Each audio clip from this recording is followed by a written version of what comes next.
So hello guys and welcome back to the channel. Today I'm going to show you how to travel with a pet on United Airlines. So first of all, go to united.com. You can then see book, my trips, travel info, mileage plus, deals, as well as help.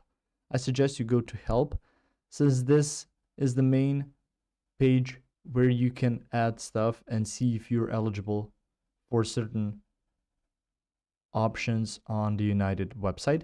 On there, you can find your own trip and then see if something is problematic. But you can also go to what can we help you with today.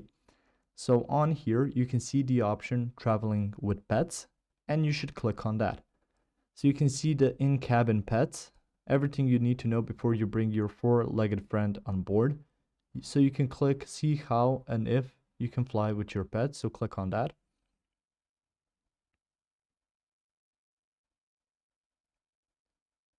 And on there, you can see getting ready at the airport on the plane. So on here, some of our planes have limited space under the middle seat. We only allow one pet per person on these aircraft. So you can see the types of aircraft that they allow pets on.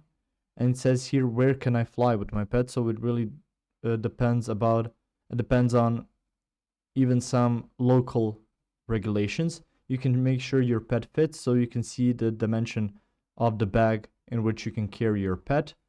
And you can see at the airport, you have pet relief areas, and on the plane, this is basically how it's going to look. You can even see some FAQs that are concerning your own pet. If you found this information helpful or useful, you can like the video. You can also share the video. You can subscribe to the channel and click the notification bell to get notified about new videos on United Airlines or some other topics you might find interesting as well. Thank you very much for watching this video, and as always, I will see you guys in the next one. Goodbye.